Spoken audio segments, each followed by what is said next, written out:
The Duck and the Library Book. I thought I was going to die. My pages were torn and my cover was soiled. I lay in a puddle of mud. My once sleek white pages were blackened with dirt. I was covered in footprints. Some belonged to adults, but mostly the children. The same children I was read to every night. No, I hadn't read to anyone in a long time. Days, weeks. Then I saw it. Out of the corner of my eye, I spied a white, fluffy beacon of hope. I found out later that the duck's name was Muffy. It had run away from home, fleeing from its sexually abusive father, and that's how it found me. It instinctively ran over and scooped me up and carried me in its wings to a nearby alcove.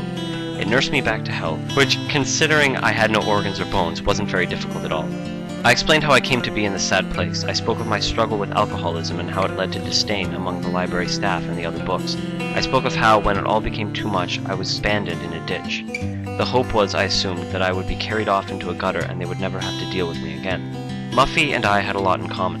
We were both discarded misfits among our own. We would need to learn to come to terms with our own problems. Hand in hand, we walked to the nearest doorway. It was just beyond the streetlights. I crossed first, then Muffy. Not a day goes by where I wish events hadn't transpired the way that they did. Out of nowhere, a car came tearing through the intersection. It narrowly avoided me, but the bumper hit Muffy square in the head. Muffy's skull was ripped off its body with a loud snap, and it ricocheted off walls before landing in a dark alley where it was immediately torn apart by rabid dogs. My eyes returned to Muffy's beheaded body lying on the road, blood spurting from its neck.